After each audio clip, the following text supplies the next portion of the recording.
أعوذ بالله من الشيطان الرجيم. بسم الله الرحمن الرحيم. لا أقسم بهذا البلد وأنت حل بهذا البلد ووالد وما ولد لقد خلقنا الإنسان في كبد صدق الله العظيم. Assalamu alaikum, hürmetli qarindoshlar. Bugünkü tafsirimiz Beled suresi haqida bo'ladi. Beled suresi Qur'ondagi 90-sura. Qur'onda 114 sura bor bo'lib, bu 114 suraning 90-si Beled suresi. Bu sura Mekkada nazil bo'lgan, ya'ni payg'ambar alayhisalom payg'ambar bo'lib Medine'ye hicret qilmagan vaqtda, yani hicretning 4-chi payg'ambarlikning 4-chi yoki 5-chi yillar nazil bo'lgan sura. Xabaringlarda bor, bu chaqlarda Makka aholisi, Makka xalqi musulmon bo'lmaganlar nihoyat chiriklashib ketgan, buzilib ketgan bir vaqt İslamni rad qilib payg'ambar alayhisalomga qarshi chiqib, payg'ambar alayhisalomga va musulmonlarga qattiq besim qilayotgan, yüzünü cho'ng ko'radigan, ammo islomiyatga qarshi chiqadigan, yüzünü bilimlik chaqlaydigan, ammo hech nimani bilmaydigan bir holga kelib qolgan bir xalqdi. Bu sura shu chaqda shu xalqni insho qilish uchun, shu xalqni odam qilish uchun, şu xalqning nimish qilishini, nimish qilish kerak ekanligini o'rgatish uchun nazil bo'lgan sura. Bu suraning ismi 1-chi oyatdan la uqsimu bihazal balad. Shu ismdan keladi. Balad degan arabchada lug'atdagi ma'nosi shahar va mamlakat degan ma'noni bildirdi. Masalan, min ayyi baladin anta deb so'raydi arablar. Qaysi shahardan sen deb so'raydi. Agar o'z ichida o'zining davlatidan bo'lgan bo'lsa, min ayyi baladin anta deb so'raydi. Ammo chet elda turib so'ragan bo'lsa, ya'ni o'xshash kalima bilan so'raydi. Min ayyi baladin anta. Bu sen qaysi davlatdan degan gap. Ya'ni balad kalimasi arab tilida hem shaharga, hem davlatga ishlatiladi. Balad surasi demak shahar surasi yoki memleket suresi, vatan suresi degan gap asli. Taxmin to'g'risi vatan degan gap balad. Bu sura 20 oyat. Bismillahirrahmanirrahim. La uqsimu bihadal balad. Allah bu suradan la kelimesi bilan boshlaydi. La degan arabcha kichikina o'qigan odam biladi. Yo'q degan gap. Yo'q, bo'lmaydi. Yo'q, to'g'ri emas, qabul qilmayman degan ma'nolarni bildiradi. Ya'ni inkor uchun bir narsani inkor qiladigan chaqda la, ya'ni tasdiqlamagan chaqda, rad qiladigan chaqda la kalimasini qo'llanadi. Allah bu la kalimasi bilan Makka xalqining butun ishlarini rad qilyotdi. Chunki arabchada shunday bir qoida bor. La deb rad qilsin yoki boshqa bir narsa desin, nimani rad qilganligini yoki nimani qabul qilganligini zikr qilinmasa, va'da umumga ma'noda deydigan, ya'ni hammani rad qilishga ma'noda degan gap. Va'da la degan gap, ey Makka xalqi, men sizlarning hamma narsangni rad qilaman. Qabul qilgandek hech narsangni yo'q. Men sizlarning insonligingizni rad qilaman. İnsan sizlarga o'xshash bo'lmasligi kerak. Men sizlarning axloqingizni rad qilaman. İnsan axloqi sizlarninkidek bo'lmasligi kerak. Men sizlarning ijtimoiy faoliyatlaringiz bo'lsin, mayli shaxsiy faoliyatlaringiz bo'lsin, hamma qilqanlarni rad qilaman. Sizlar insonga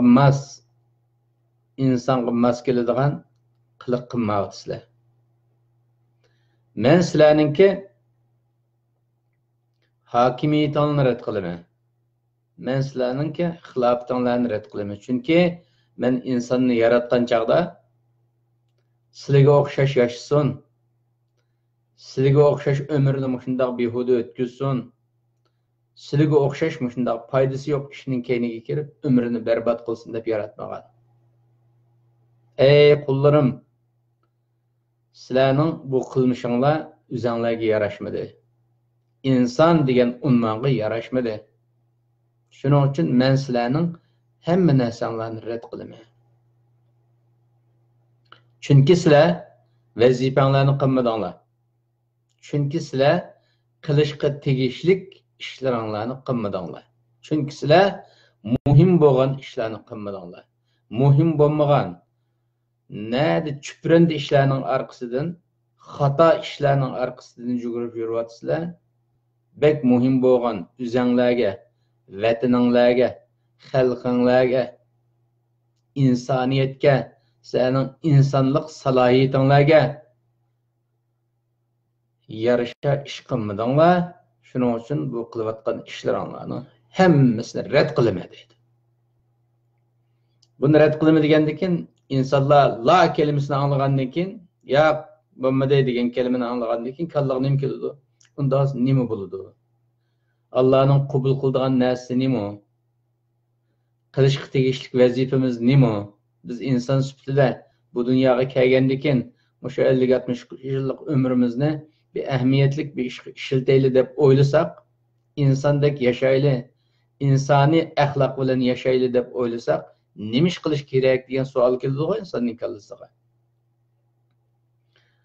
Allah bunlardan keyin javob beryapti. Undaq bo'lsa, uqsimu bihadal balad. Men bu vatan bilan sizlarga qasam qilib beray deydi.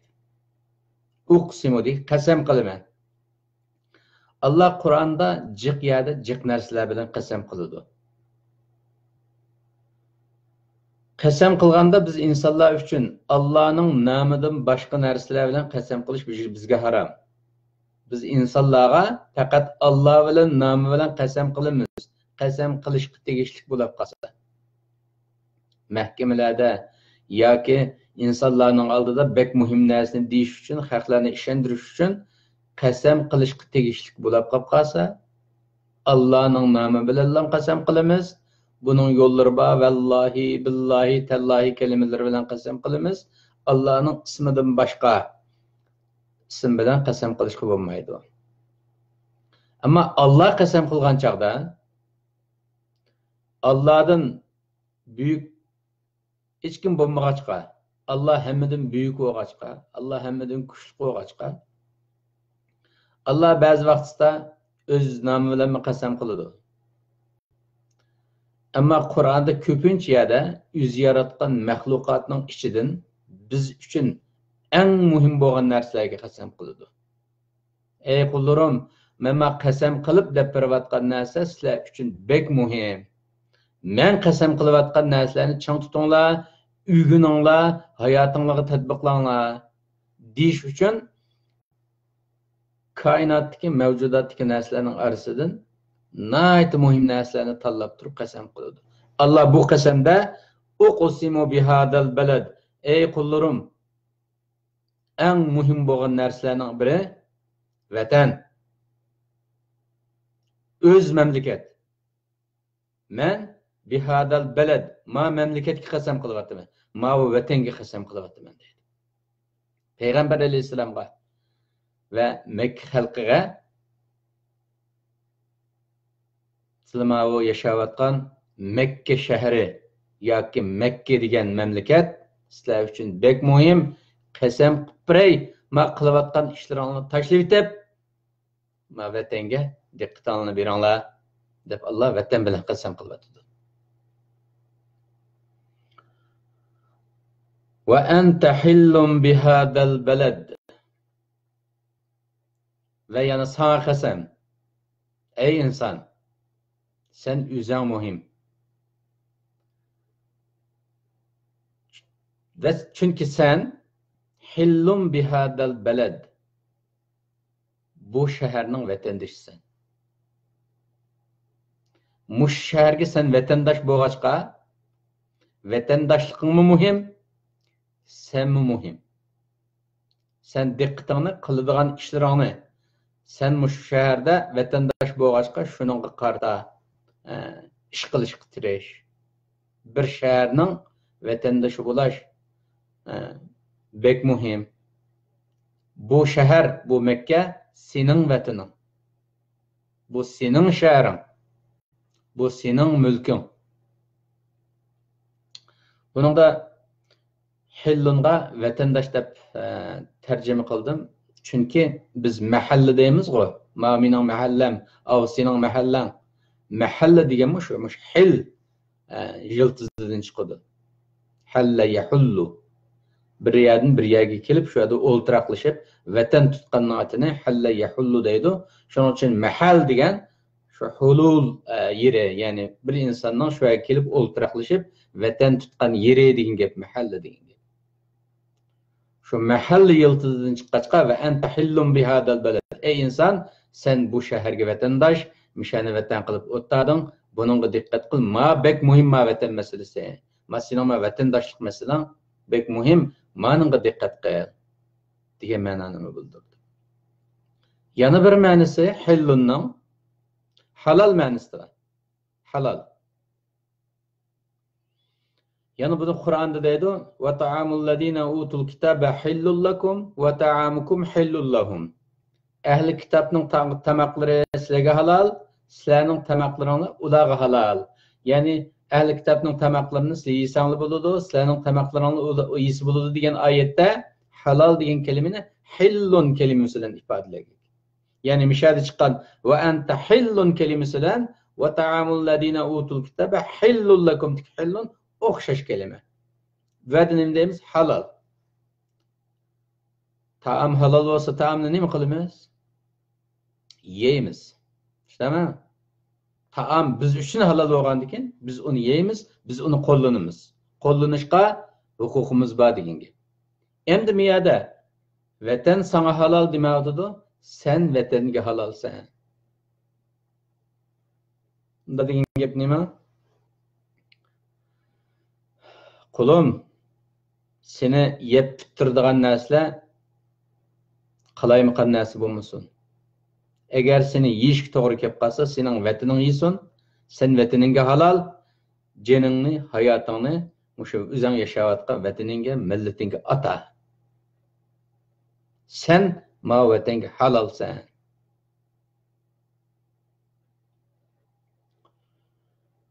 Ma Türkülü bir gap bor-ku. Bayraklarını bayrak kılgan, üstündeki kandır. Toprak eğer uğrunda ölen varsa vatandirdi.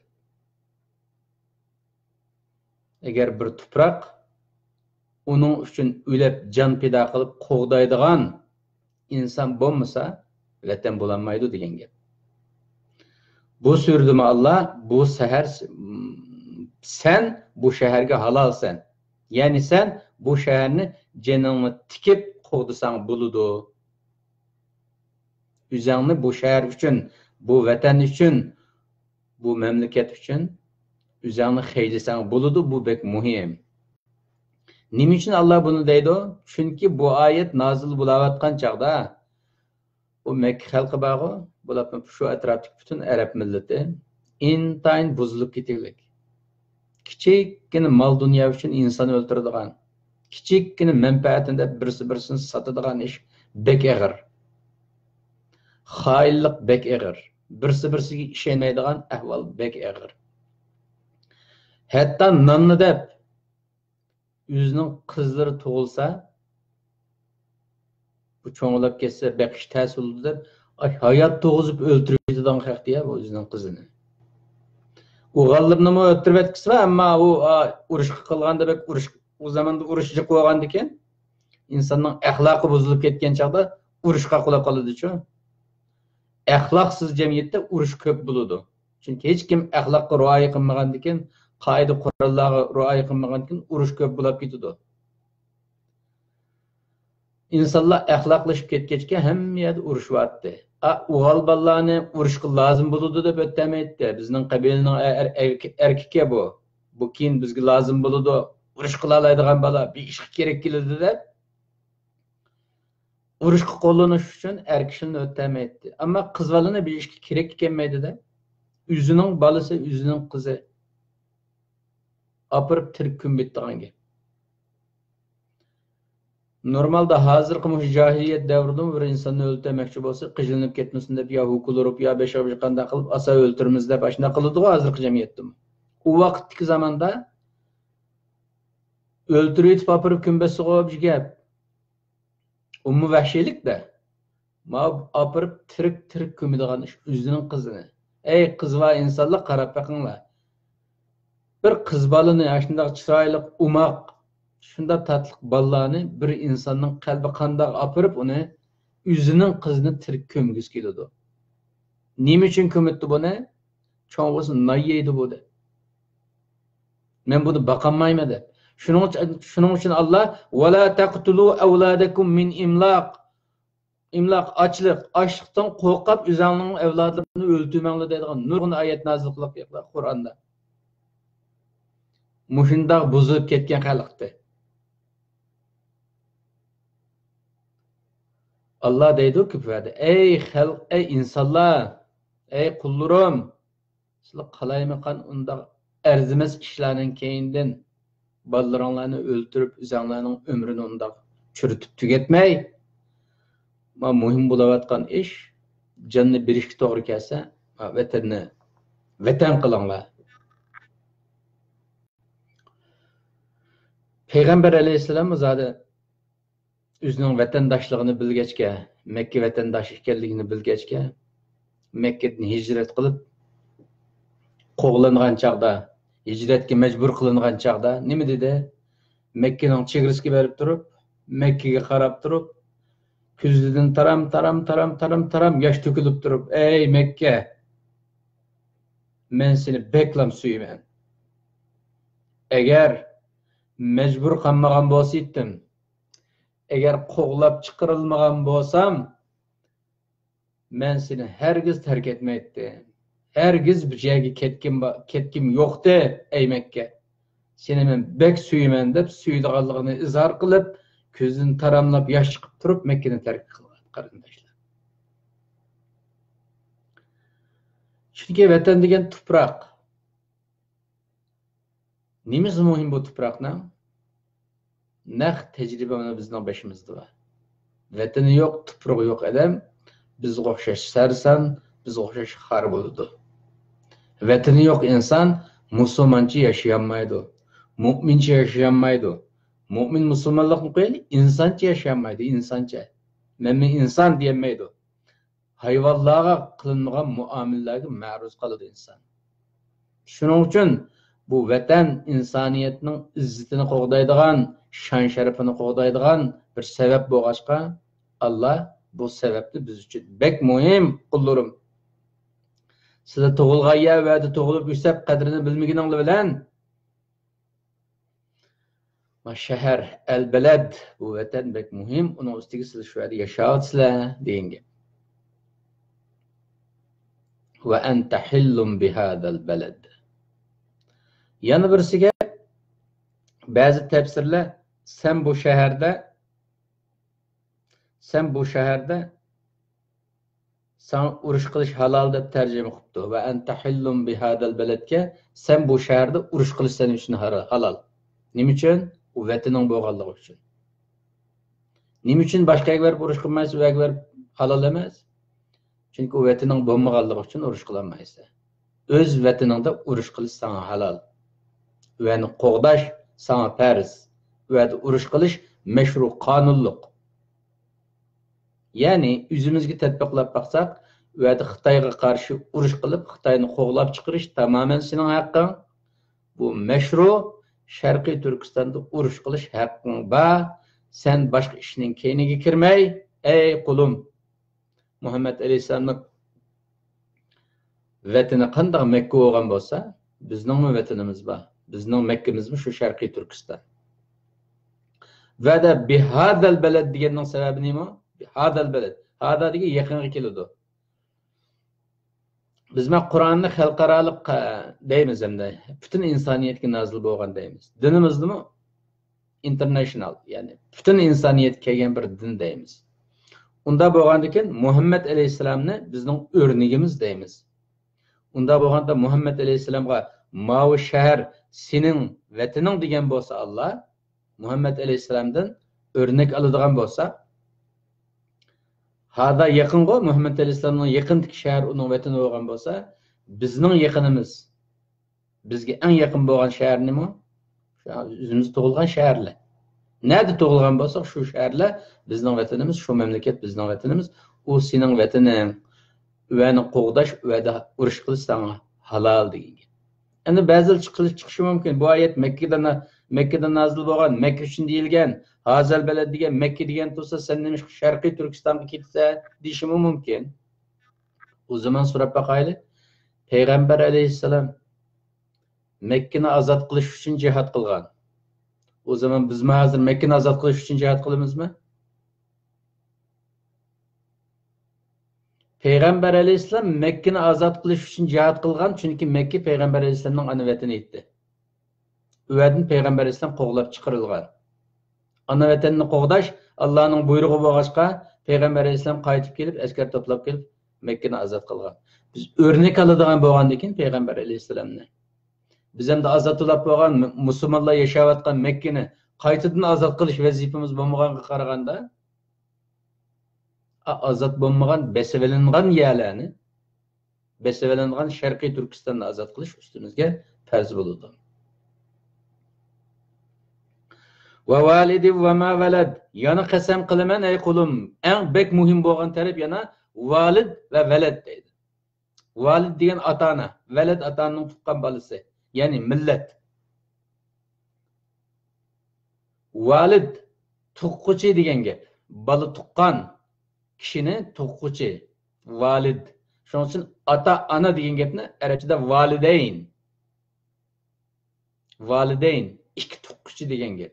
İnsan ana bilan dadadan tug'iladi-ku. Shuning uchun valid tuqquvchi bo'lg'achqa validayn ota-ona validayn deydi.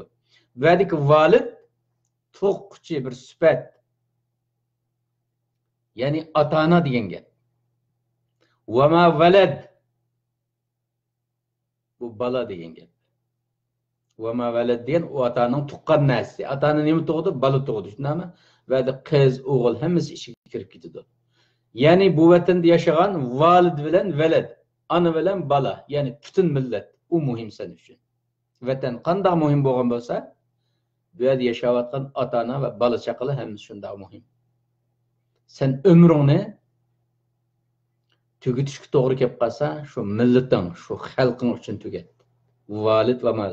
Vatan muhim ve vatanda yaşayan xalqing muhim deydi.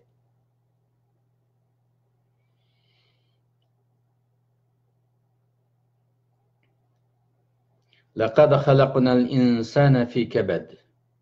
Allah bu qasamlarni qilib bo'lgandan keyin asl masala kelyapti. Bu qasamlarning javobi deymi? Men bu muhim, vatanni muhim dedim, vatandoshni muhim dedim, sening o'yadagi vatandoshlikni muhim dedim, vatanni qo'g'dashning ne qadar muhim ekanligini dedim, qasam qilib turib. Endi buni qilalash uchun, bu muhim vazifalarni qilalash uchun nima lozim? Vazifanga qara deydi. Hammasi o'zingda topiladi. U vazifalarni ado qilish sening o'zingga bog'liq. Bu senda deydi.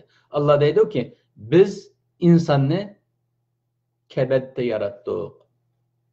Laqad degan qasamning javobi, yana qasam qilib deydi. Biz cho'qim haqiqat shudirki, biz insonni kabadda yaratdik. İnsan şu kabadlik rolida, kabad degan jigar degan gap. Jigar rolida yaratdik. Sen aş jigarlik rolini o'ynay olsang, lan bütün ishing tugaydi. Hamma ishing tutidi, hamma ishing tamam bo'ladi, hech kimga ehtiyojing bo'lmaydi, deydi. Endi kabad deganni mufassirlarimiz mashaqqat, jafo mushaqqat deb tarjima qildi. To'g'ri. Biz insonni jafo mushaqqatning ichida yaratdik. Yani insan davamlıq şu japa mushaqqat ichida yashaydi degan ma'noni bildirdi. Ammo biz bu insonni japa mushaqqatni yaratdik deganning bu ma'nosini to'liq tushunish uchun kabatning nima ekanligiga qaraylik. Kabat arabchada jiga degan gap. Qari jiga bor, biz kebab qilib yeydigan jiga. Shuni kabat deydi arabchada. Allah deydi ki biz insanı fi kebed ciger ruluda ciger şeklinde yarattık deydi. Yani bunu düşünüşüne hakikaten cigerin nimikeliği qarab bakayım. İnsan vücudunda faqatlam insan ayrılıp qalsa hemen ölüdigan organdan bir qancha organ var. Mesela yürekten ayrılıp qalsa insan hemen ölüdü. Yani nimba öpke. Öpküden ayrılıp qalsa insan hemen ölüdü çünkü tanışkı münasebetlik bolğandan keyin hemen ölüdü. Yani bir sinema miңeden ayrılıp qalsa insan hemen ölüdü. Yani bir sinema jigadan ayrılıp qalsa insan hemen ölüdü. Bu dört narsiz insan yaşayamaydı.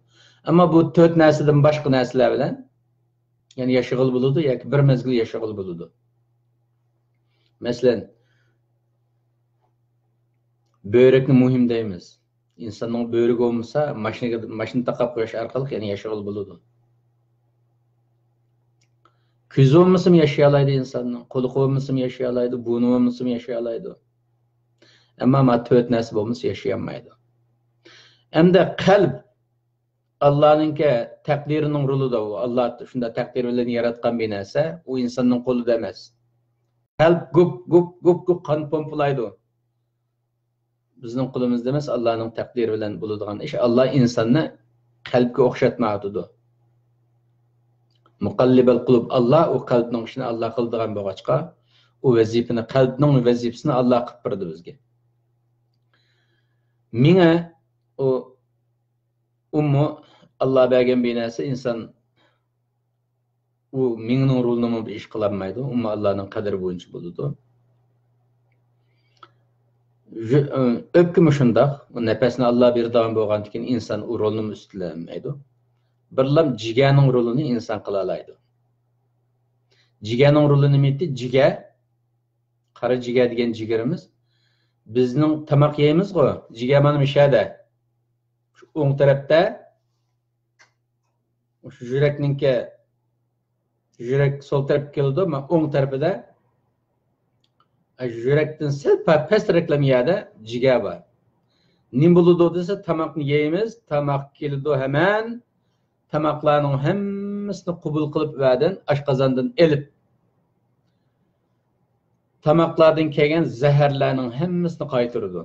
Ma insonga zarar yetib qolmasin deb tamoqdan kelgan zaharlarning hammasini qaytaradi. Tamoqdan kelgan yog' bor, shu yog'lar zararlik yog'larning hammasini zararsiz holatga keladi. Zararsiz holatga kelib o yağlar cıqılab qap qalsa, yüzünün tərəfiga qaçılaydigan yerler var. Şu yerga hammasi yağның artığını qaçılab qo'ydi. Energiya kerak bo'lgan vaqtda qaçılab qo'ygan yerdan yağni chiqarib energiya berdi insonga. Lazım bo'lmagan vaqtda qaçılaverdi aşağıya. Endi yana qanday roli var? Zahar qaytarishdan boshqa biz yegan tamoqlarning hammasini qonga aralashganligi oshqozon hazm qilib qonga aralashtirib onu. Qonga aralashgan hamma narsaning oldiga chiqib uni ayirib, ko'zga keraklik bo'lgan g'izolarni ko'zga, quloqqa keraklik bo'lganni quloqqa, tiymoqqa keraklik bo'lganni tiymoqqa, chach saqalga keraklik bo'lganni chach saqalga. Mushu badan degan vatanning nerida qanchalik puxra bo'lgan bo'lsa, qo'l deymiz, parchoq, ko'z, kalla, iç a'zo, tashqi a'zolar. Shu yerdagi hamma a'zolarning nimaga ehtiyoji bo'lgan bo'lsa, shu biz yeyotgan g'izodan ilib, masining ehtiyojing deb hammani shu joyiga keraklik bo'lgan yerga yetkazib beradigan, ayirib yetkazib beradigan bir fabrika var bu yerda. Jigar degan bir parça go'sht, aqli yo'q. Ammo Alloh uni yaratgan vaqtida sening vazifang mushu. Men insonni xalifa qilib yaratdim yer yuziga. Bu insonning vazifasi bek yo'g'on. Endi hamma ishni o'zi qilay desa vaqti chiqmaydi, o'zi bilan o'zi tinib, o'zi qo'yib, o'zining qonlarini o'zi pompalab qilsa, tamoq yegandan keyin o'zi hazm qiladigan ishlar qilib qolsa, inson qilolmaydi buni. Qilgan taqdirda umri yetishmaydi, o'zi bilan yetib ketadi. Ma ishlarni sen qilasan deb ichki a'zolarimizga bo'lib mushu jigarga bek og'ir vazifa berdik Alloh. Shu jigar aqli bo'lmagan bilan hamma narsani ayirib keraklik bo'lgan yerga olib uni bizning hayot turishimizga sababchi bo'ladigan birdan bir omil shu jigar. Alloh deydi-ki biz insonni, ey insonlar sizlarni jigarning rulida yaratdik. Ma koinotning jigari sizlar. Ma insoniyatning jigari sizlar. Jigarlik bo'linglar. Jigardek yaratgandan keyin Alloh jigardek yashanglar. Qanday qilib yashaymiz? Nima dedi avvalda Alloh? Mamlakatdan bahs etdi. Mamlakatning gapini qildi.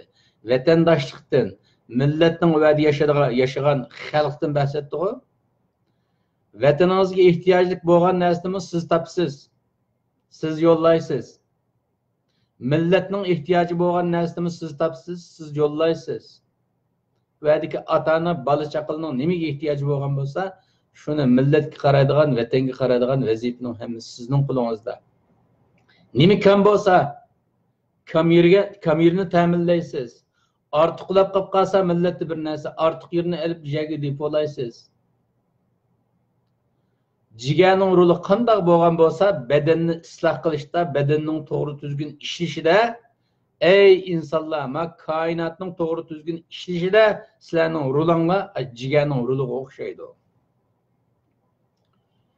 Jigardan chatoq chiqsa qanday bo'ldi? Jigar yog'lanmasa deydigan kasal bor-ku, jigar yog'lashib qolibdi, jigarga yog' to'shab qolibdi-da.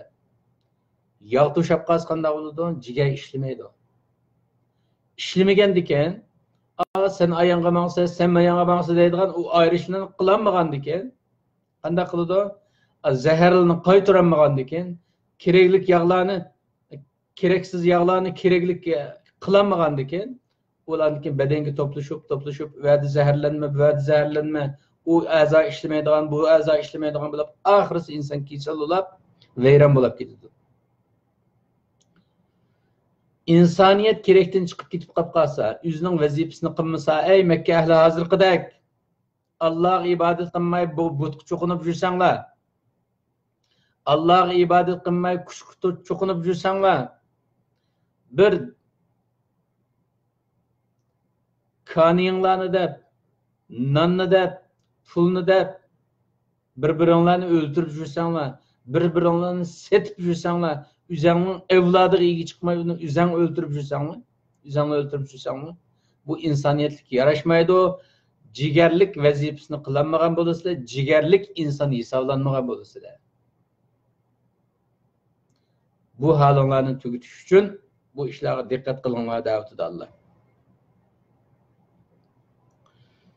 Buni deb bo'lgandan keyin Alloh yana nima deydi? Ayahsabu alla yaqdira alayhi ahad.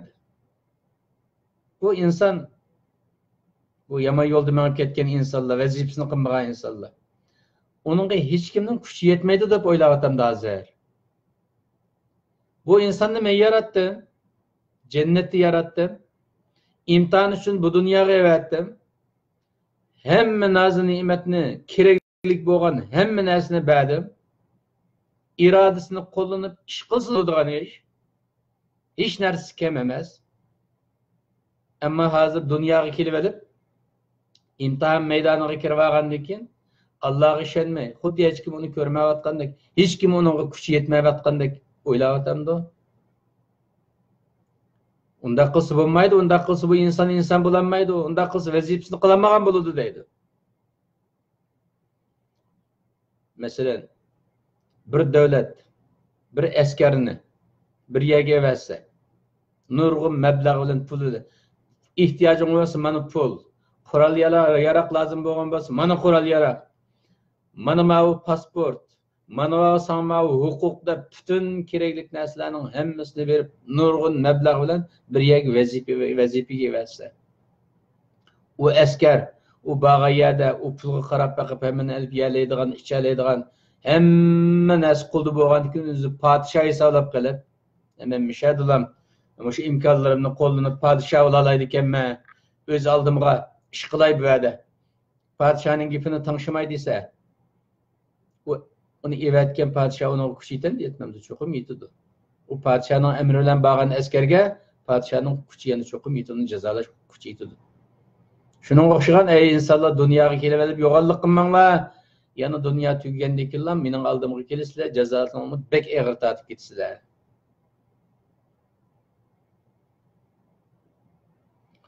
Yaqulu ahlaktu malal lubada.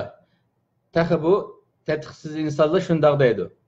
Men nurg'un mallarni hijratgan odamman. Qaranglar degan gapini. Mal xeyleş fazilet mi? Mal xeyleş, Allah malını bergin bolsa xeyleş. Xeyleş ki tigişlik yagi xeyleş yaxşı fazilet. Allah sevap verirdi. Xeyleş ki tigişlik yali nerede? Allah muhim dige yagi xeyleyimiz. Vatanga xeyleyimiz. El beled, vatan dige yagi xeyleyimiz. Vatandaşlığımızı qo'riq xeyleyimiz. Hillun vatandaşlık. Valid ve ma velid ki xeyleyimiz. Ata-ana evlatlarımızı qo'g'dash uchun, avadiki millat vatandoshlarimizni qo'g'dash uchun, ularni taraqqiy qildirish uchun unga xeylaymiz. Xeylaydigan va'da bo'lsa, Allah rızası uchun, milliy manfaatimiz uchun, vatanning ozodligi, mustaqilligi uchun xeylamaysiz. Ammo puldan gap o'tib qolsa, men paloni vaqtda mancha million pul topgandim. Paloniyatki dasada men unda qilib o'tgandim. Falaniyatki yo'g'on shirkatni manda qo'ygandim, mancha million dollar, mancha milliard yuan pul topgandim deb po'yatishni toza bilasiz. Qani u pul hajat tugatyapti. Numus qilmay manda deyishlar bor deydi. Million pul topdik, ammo hajat bo'ldik. Nega hajada? Vatangimi? Yo'q. Millatgimi? Yo'q. Allah rizosi uchunmi? Yo'q. Numus qilishga tegishlik bir gapni, shunchilab pulni tepib, Allah rizosiga bermay, vatan millatga bermay, xejlab pulash yo'g'on bir numus bir ishni faxrlanib, men mancha million pul topgandim, xejlab bo'ldim, unda qildim, bunda qildim. Yo'q, pul xejlash bir yo'g'on bir ishtikidek. Pul bo'lsa hammadan xejlaydi u. Pul xejlash yo'g'on ish emas. Pul buzib ketish yo'g'on ish emas. Yo'g'on ish nima? Allah bergan pulni Allah'ning yaxshi ko'rgan yeriga ishlatalish yo'g'on ish. Buning bilan faxrlansak bo'ladi, Allah rizosi uchun ishlatalisak, vatan millat uchun ishlatalisak, pulimizni faxrlansak bo'ladi, yuzimiz yo'riq holda gap qilsak bo'ladi. Ammo men vatanda undoq baytim, vatanda bundoq baytim. Baytingda shu boyliqni kimga berding hozir? Xitoy oldig'ayni. Allah rizosi uchun ishlatmagan pul hech kimga foyda kelmaydi. Tariximizga qarab boqaylik qarindoshlar. Abduqodir Damoldan pul talab qilsa, eng yo'g'on boy biz ishga tilla berib qo'yib qalab o'tgan boyning oqibati qanday bo'ldi? Shansisi xalaq tashlab po'qni qatorida ses o'ldi. Shansisining qo'lida. Mal dunyoni tepib buzib chechish faxrlanadigan bir ish emas qarindoshlar. Mal dunyo Allohning ne'mati. Bu ne'matni Allah xo'sh bo'ladigan vatan millat yo'lida ishlatalisak faxrlanaylik. Ishlatmagan bo'lsak numus. Yaqulu ahlaktu malillarni zubada. Numus qilmay taqa men nurg'un mallarni xejlivetdim, u yonda qildim, bunda qildim deydi. Ayahsabu an lam yarahu ahad. Bu inson numus qilmay shuni dajugini qaraganda, bu insonni hech kim ko'rmaydi deb o'ylamdi bu. Shunchalar pul tepibsa, tamam. Buzib chechibsa, tamam. Uni faxrlik, faxrlanib turib so'zlaysan numus qilmay. Sening bu ahvolingni hech kim ko'rmaydi deb o'ylayapsan. Alloh ko'rayotidi. İki yanında turayotgan perişti ko'rib yezyapti. Aq qadar degan yo'g'on koinot kamerasi kameraga elyapti. İçindeki Allah yerleştirib qo'ygan vijdon degan kameralar uli kameraga elyapti.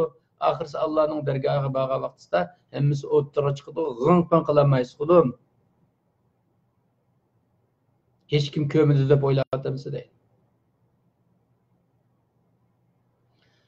Alam naj'al lahu aynayn. Bu insan mushundaq aqlsizlik yetishdi. Qanday tushundirdigandi deydi Allah. Men bu insonga ikki ko'z bermadimmi? Allah ko'zni nima uchun yaratdi? Bir narsani ko'rib, xalqning ibrat olib, to'g'ri mavi ekan, xato mavi ekan deb muhokama qilsin. Axborot to'plab, shu axborotga ko'ra muhokama qilib, to'g'ri bilan botilni tushunsin, haqqi tabi olsun deb bermadimmi bu ikki ko'zni? Va lisanan, uningga til bermadimmi? Tilni haq uchun so'zlasin, haqni so'zlasin, haqni qo'g'dusin deb bermadimmi? Bu tilni numus qilmay, men mushunchalar pulni tepib, bu pulni o'zim uchun xejlivetdim deb numus qilmay davdi deya bu inson. Tilni men ashundaq numus qilmaydigan narsalarni so'zlasin, o'zining sharafsizligini so'zlasin, o'zining keraksizligini so'zlasin deb yaratdimi bu tilni deydi. Ve şapatayn, tilning qatiga yana ikki kalpuk mu yaratdim? Onu mu yaratdim? Kalpuk nimaga yaraydi? So'zlaydiganga. Tilning chiqarmoqchi bo'lganini to'g'ri talaffuz bilan talog'i chiqarib berishga yaraydigan narsa mana ikki kalpuk midilab turgan bilan ishga yaraydigan narsalar. So'zlaydigan bo'lsangiz, menda bir kerak keladigan insonlarga o'rnak o'g'idek yomon emas narsa so'zlamamsiz. O'zingizningki gunohlarini, shaxsiyatingizdagi shaxsiy fazilatsizliklaringizni xuddi fazilatmish kabi insonlarga davron qilish, mal dunyoningiz bilan faxrlanish, Alloh rizosiga ishlatmay, tugitib o'tgan mal dunyongiz bilan faxrlanish sizga yarashamdi qo'lim. Va hadaynahun najdayn. Halbuki biz bu insonga ikki yo'ldan ko'rsatib qo'ydik. Yo'g'on bir qiladigan bir ish yo'q va'da. Bilinmagidek bek murakkab bir ish yo'q. Biz bu insonning oldiga ikkilam yo'l ko'rsatdik, ikki. Ma yo'l, uni to'g'ri tarafdagi yo'l. Allah a'loyilligiga chiqadigan yo'l ma bu. Va'da jannat ba, Allohning rizosi ba, Allohning jamoli ba. Ma yo'l bilan mangsangiz, taraqqiy qilib yuksalib mangsangiz, jannatga borasiz, Allohni ko'rasiz, Alloh bilan uchrashasiz. Ma bir yo'l. Ma pes küçük ketken yol, esbeli sapilinge vardığı yer. Üvedi şeytan ba, üvedi cehennem ba. Ma yolundan verip kalsınız. Açık oken, asanken mağdım diyen bile. Bardığı yeriniz cehennem. Hemralarınız şeytan. Kürdüğünüz ebedi baxtsizlik. Echinishlik bir akıbet. Depmuş ikkilam yo'lni ko'rsatib qo'ydik. Biz insonni yaratib shu aqlni berdik. Ikki narsani arayamamdi bu inson. Birisi o'ngda, birisi so'lda. Birisi igizga qarab maqdi, birisi pastga qarab qilib maqdi. Hammasining tafsilotini payg'ambarlar orqali, Qur'on orqali hammani tushuntirib berdik. Kelib verdi. Ikkilam yo'l var. Hedeyna. Biz onu hidayet kılıp hemen tunyalıgıdek, düşünerligidik halga ekilip koyduk bu insanını. Yani nemiş kuşun adam bulmaydı. Felakutahemel akabe. Bu insan davanını aşamadı. Akabe diyen igizgi mağdığa yolunu akabe deydi. İnsan davanını aşamadı. Nima uchun bu yerda Alloh jannatning yo'lini davom deydi? Birisi jannat yuqorida a'loyilligida. U yerga menish uchun taraqqiy qilish lozim. Biz ma dunyoda yashayapmiz, dunyoning qonuniyatlari shu. Yuqoriga chiqish uchun kuch lozim, biroz kuchash lozim. Pastga tushish uchun kuchash lozim emas. Özellikle asanken dep, nefsimizge asanken dep, ama yolda mangay dep, nefsimizden keyine kirip, meňabatgan nefsimizge asan tuyulgan yolunun emmesi cehennemge söyleydi. Çukku oğumaqsa insan maşina asan maňydy go. Velosipedle asan maňydy. Velosipedden sel töbege çykyp bakyn kylyndy insan. Ama cennetning ýöli, cennet igiz doğandyken, o tağnyň başynda Belki çıkışka biraz kıjlanırsınız. Ama mayan asan boğan bilen ağada haň var, cehennem var. Ama insan şunçla ekil bilen turuluk, felakta hamel akabe. Ma davan teripki mağmıdı, davanla eş kıtırışmadı deydi. Halbuki davan onun imtihanıydı. وَمَا اَدْرَاكَ مَا الْعَقَبَ Davan digendeki lakallımız kıldı. Bu davan nemiydi? Allah'ın davan degen nemiydi?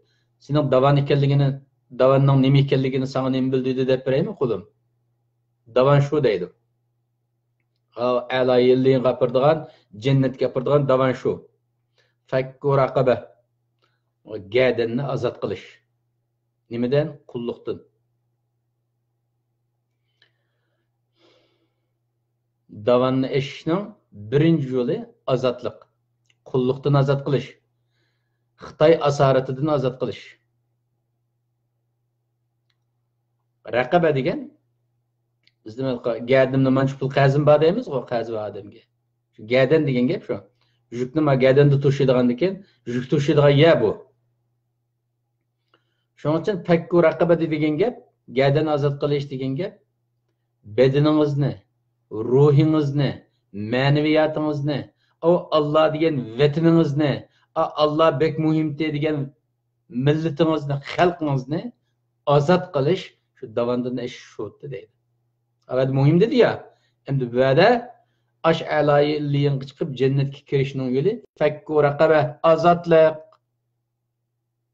Azat buluş, Xitaydan azat buluş. Üzül kesil Xitaylar bilen Xitaydan qoğlap çıkırıp vatanni azat kılış.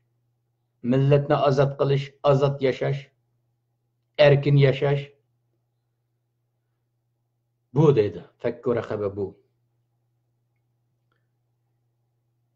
Unda degenden keyin kallamızga nima keldi? Bizga Uyg'urlar vatanimiz yo'q. Bizga qo'yimda vatanni azat qilish farzken. Ma vatani va odamni qandaqdi? Boshqa millatlarning o'zining vatani bormisa, uli qandaq, ulamda udul jannatga kirib ketamdi desa, Allah deydi-ki, vatani valarga nisbatan ev it'amun fi yawmin zi masghabah. Yeti vatani va ulab qalib qalsa, ul qandaq bo'ladi? Ularning vazifasi, ularning davanimi açarçılık günde taam beriş.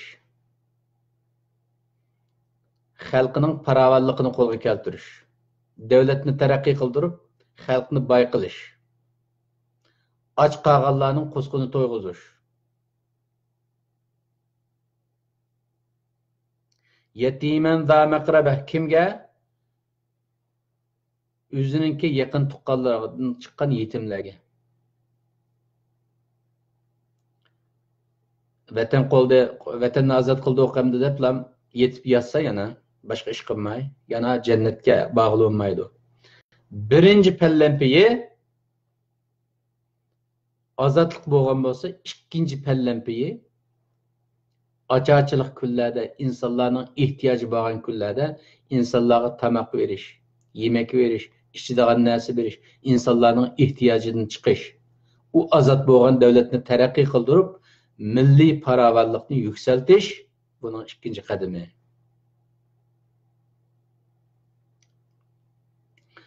Milliy paravallikni yükseltish degan vaqtda biz endi yaxshilik qilsak, kimga yaxshilik qilamiz degan vaqtda, kimga? Yetimen za maqraba. Başta yetimlarga beramiz-ku. Yetimlarga berishdim, ya'ni o'zimizning yaqinlarimizdan, tuqqanlarimizdan boshlaymiz. Endi dinimizda shunday bir qoida bor. Mayli zakat bo'lsin, sadaqa bo'lsin, nafaqa bo'lsin, boshda o'zimizning aqrabolarimizdan boshlaymiz. Tuqqanlarimizning ichida kambag'al qolmaganda, anandan boshqa yot mahallamizdagi yot insonlarga beramiz. Mahallamizdagi kambag'allar tugab ketgan vaqtda boshqa mahallaga beramiz. Vədimi kambag'al qilmagan vaqtida boshqa nahiyaga, vədimi kambag'al qilmagan vaqtida boshqa viloyatga, vədi kambag'al qilmagan vaqtida boshqa davlatga. Boshqa davlatga yordam qilish milliy masala.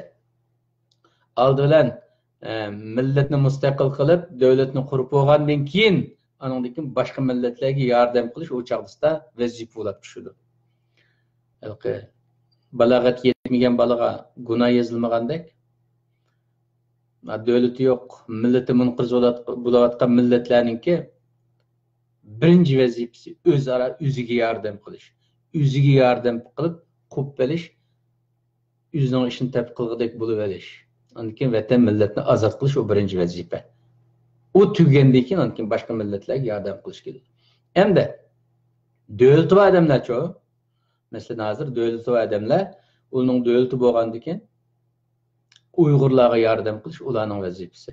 Chunki Uyg'urlardanmi tuvan darajada, Uyg'urlardanmi zalil bu rasvo bir darajaga kelib qolgan boshqa millat yo'q dunyoda. Bular musulmonlarning ichida Uyg'urlardek xorlanayotgan, Uyg'urlardek dafsanda qilinayotgan boshqa bir millat yo'q. Shuning uchun musulmon davlatlarga farz bizga yordam qilishi, bularmi turk irqidagi o'zimizning qarindoshlarimizga 2 qat, 3 qat farz bizga yordam qilishi. Bizga qachon farz? Bizni davlatimizni ozod qilgandan keyin boshqalarga yordam qilish o chaqda bizga farz bo'ladi. Ev miskinan da matrabe. Yetim tugagan vaqtida qanday qilamiz? To'p vesib qolgan miskinlarni yulaymiz. Bu miskin bilan yetimning farqi nima? Miskin normal insonni miskin deymiz endi. Sakana yiltizdan chiqdi miskin. Bir ish qilaman deb o'tirib, iqtisod yetishmaganlikdan yoki boshqa bir ish yetishmaganlikdan to'xtab qolgan insonni miskin deydi. Hayotini davom qildiramay to'xtab qolganni miskin deydi. Yetim degan ota-onasidan ayrilib qolganlar yetim. Chunki musulmon jamiyatida qanday odam yetim qoladi desa bilamsizlar qarindoshlar. Biz hozir qululab, baka yotqanda yetib o'lib qolib, bolalarimiz yetim qolayotgan bilan normal hayotda musulmon degan jabhada o'ladi. Vatanni qo'g'daydiman deb berib, tog'liqda, dashlarda, bayovonlarda o'lib qoladi. O'lib qolgandan keyin ash yetim qolgan bolami shu dadasini suydi, shu akasini suydi. Uni tashlatsa milliy ruh o'lib qoladi. Ma millatga ega chiqadigan, millat uchun shahid bo'ladigan, vatan uchun shahid bo'ladigan Alloh rizosi deb inson chiqmaydi. Men Alloh rizosi deb shahid bo'lgan bilan, masalan, paloni shahid bo'ldi, balchaqillari zalil yashayotdi, hech kim qaramayotdi, perishon. Paloni o'lib ekan, uningga qaraydigan odam chiqmay, bundoq bo'lardi deb Alloh rizosini deb vatan millatga xizmat qiladigan odammi chiqmaydi, o'ladigan odammi chiqmaydi qarindoshlar. Shuning uchun millatning birinchi darajalik ega chiqadigan odami mujohidlarning oilasi, yetim bolalar. Ularga ega chiqib bo'lgandan keyin navbat miskinga keladi. Ev miskinan va matrafa. To'p vesib ketgan miskinlar. To'ptamning tuyda o'tirib, ishlaydisi ish yo'q, yeydisi nay yo'q, bijani ziyorat qilaydisi yasoq, o vujudga bog'liq qo'ymayotgan Xitoylar. Ashunda bijaga boraydisi boramay, turib ketib qolgan bechora millatni yordam qilish bu davan ashqalliq bo'ladi deydi. Hozir shu hamda. Hozir concentration camp deb, Nazi kampi deb qanada Uyg'ur, qana oqqan hamma odamni, yaxshi musulmon bo'lsin, eski musulmon bo'lsin, hammasini olib sulayotdi, o'ltirib, xorlayotdi. Hozirgi zamonda farzlarning farzi vatanga yordam qilishdan, vatanni qutuldirishdan boshqa hech narsa muhim emas. Birinchi vazifamiz, birinchi emergency vazifamiz, bo'lmasa jiddiy tutish qilishga tegishli vazifamiz nima? Vatan qutqizish, vatandagi millatni qutqizish vazifasi.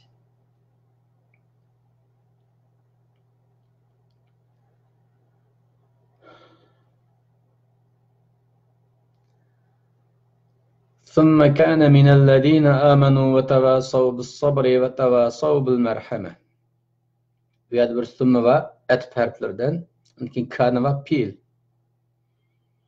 Hazır kadar isim kelip. Mege pilga çıktık. Ama nege etip kılımız? Felakta hamege.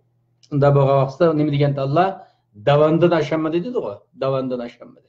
Onun gayet kılga vaqtda. Onundan keyin davandan aşmay ötdi. Davandan sümme degan taraxi üçün zamanның ötüşünü bildirdi. Muşunda hiç qandaq vazifasini ada qilmay bu insan, davandan aşmay, qilishga tegishli emergency vazifalarni qilmay, zamanni o'tkazdi. Nima bo'ldi? Thumma kana minallazina amanu. Anandan keyin iymon aytganlardan bo'lanmadi. Nima uchun kanaga bo'lanmadi deb tarjima qilding deysizlar? Falaq la ihtihamaga atfmau. Va o'tmadi. Davandan aşamadı degan go, sınma şuvaga etip bo'lgandan keyin vazifasini qilmay zamonning o'tishi bilan anandan keyin minallazina amanu iymon aytganlardan bo'lanmadi. Bundaq jiddiy emergency milliy vazifalarni qilmagan insonlar oxirisida iymon aytganlardan bo'lanmadi.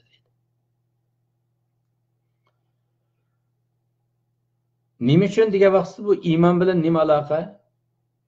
Yuqoridagi axloqiy vazifalarimiz. Bir insonda axloq bo'lmasa iymon bo'lmaydi. Nima uchun? Axloq munbat yaga o'xshaydi.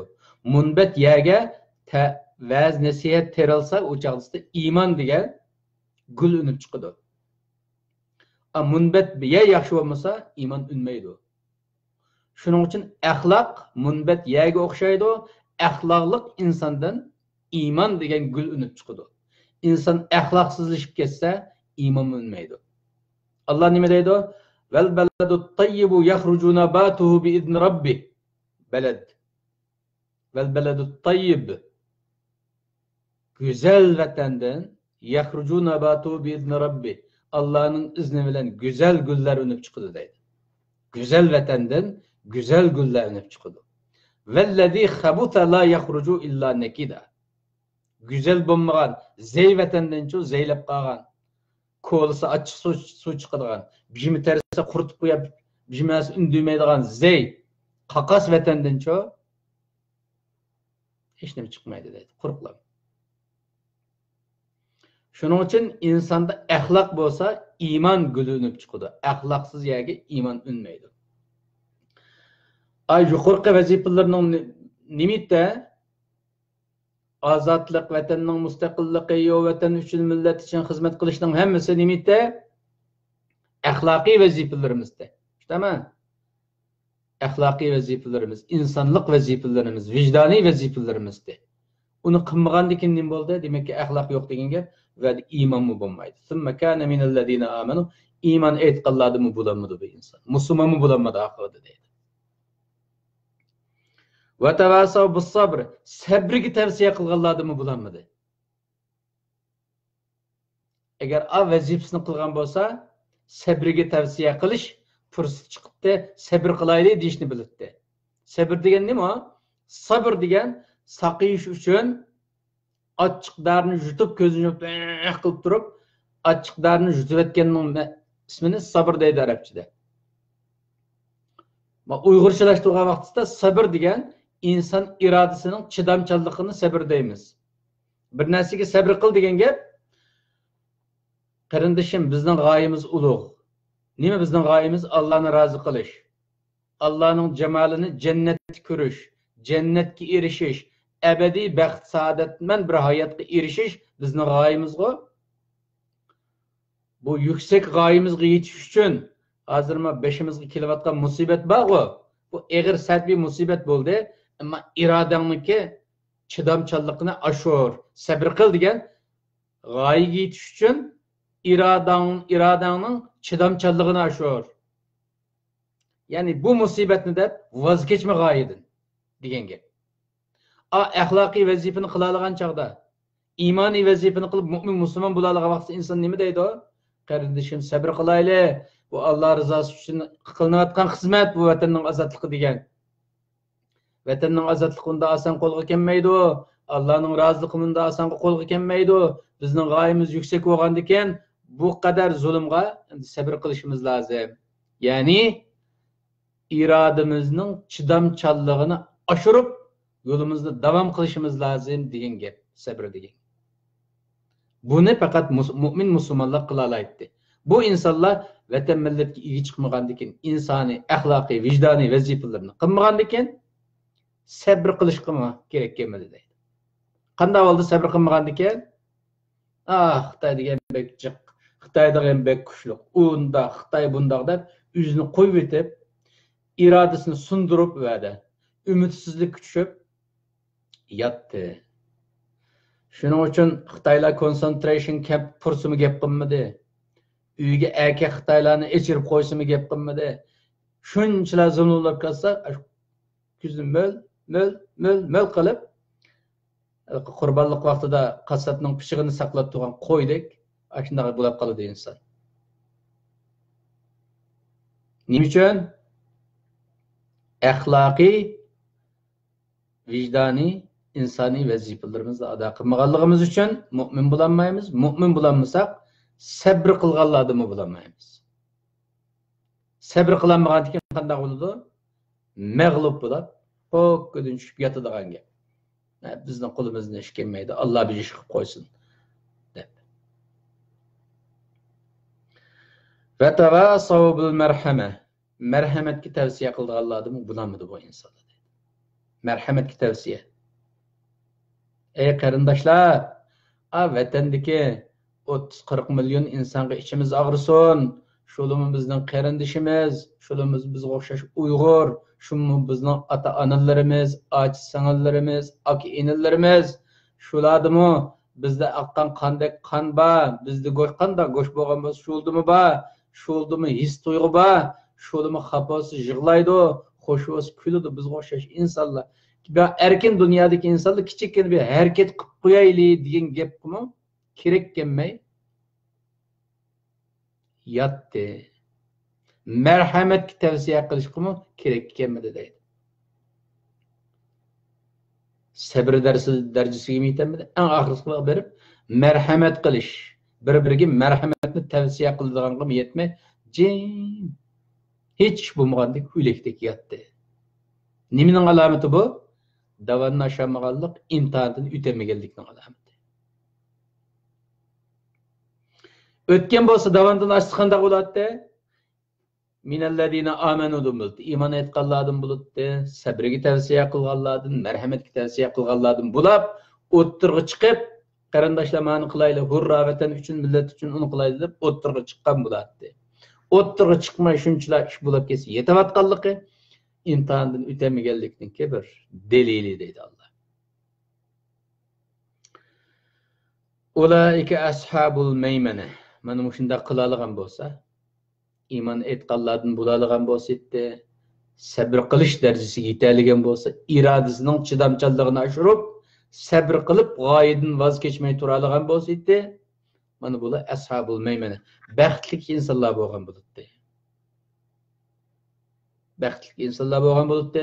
Buni Alloh yaxshi ko'rdi, Alloh jannatini yaverdi, Alloh jamolini ko'rsatdi. Abadiy baxtli bo'libdi bu insonlar. Andan keyin Alloh bu insonlarga yordam qilib, Alloh marhamat qilib hamma ishini o'ngshab berdi. Vallazina kafaru bi ayatina hum ashabul mash'ama. Bizning oyatlarimizga kafir bo'lganlar bor. Oyatlar o'qilyapsa, oyatlarning tarjimasi ochiq izohlanyapsa, yana hala inkor qilib, undaq deb qo'ygan bilan undaq emas. O ekranda so'zlab qo'yish oson bo'lgan bilan undaq emas, bundaq emas deb hala o'yganmay yetavatganlar, oyatni inkor qilganlar, oyatlarimizga kafir bo'layotganlar bor. Ularga ashabul mash'ama. Mana shu shum insonlar deydi. Qatinglardagi shum pesanda insonlar mana shu. Mushu millatning mush kunga qilib qolishidagi birinchi darajalik sababchi bo'lgan shum insonlar, shum peshayni insonlar mana bu bizning oyatlarimizga inkor qilgan, ishonmagan, amal qilmagan insonlar.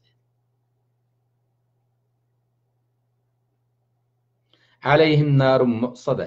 Qiyomatda Allohning dargohiga borganda bularning jazosini bo'ladi. ularning ustiga shundoq bir o't keladi ki alayhim degan o't ularning ustiga keladi. O't qorshaydi. Muqsada aningdan keyin shu yerga taqiliblam o'tning ichiga. Hamma yerni o't qaplab ketgan, jahannamning o'ti qaplab ketgan, uning ustidan degan mutbaqa deb tarjima qiladi. Taqiliblam ustidan qulub salinib hech joyga chiqolmaydigan, o'tning ichidan kuydigan ashunday holatda bo'ladi. Bunun cezası ebedi muhtemelen cehennem bilen cezalandı. Allah bu tipdeki insanlara, vatani üçün, milleti üçün hareket kılmagan insanlara, nimi üçün?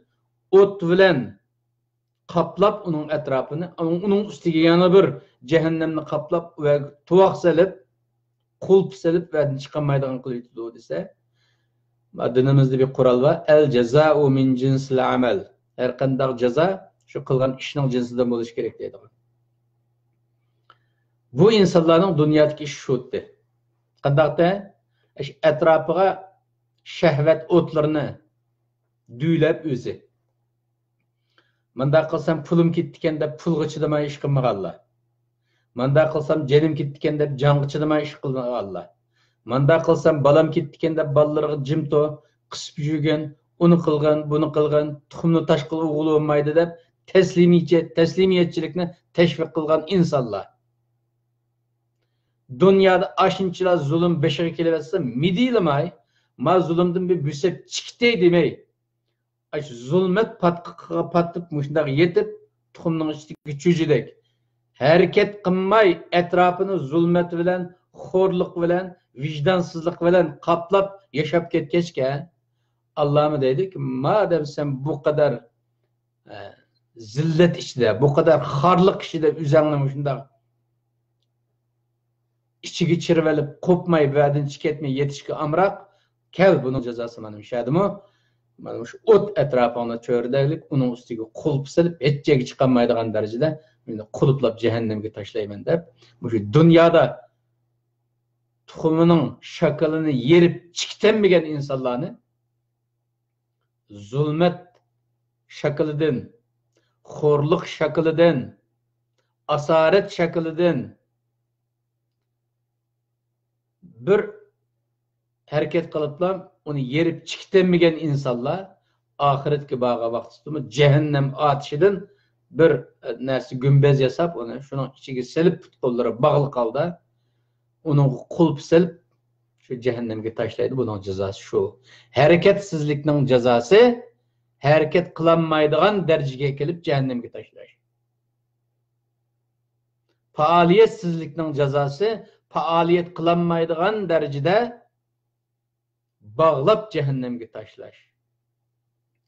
Tılsızlıkның cezası, gep qılmaslıkның cezası, gep kılanmaydıgan derecede bağlap ağzı buğularını çaplap, vaqırsımı, caqırsımı, avazımı çıkanmaydıgan derecede bağlap, kuluplap, avazını yetip cehennemge taşlaş.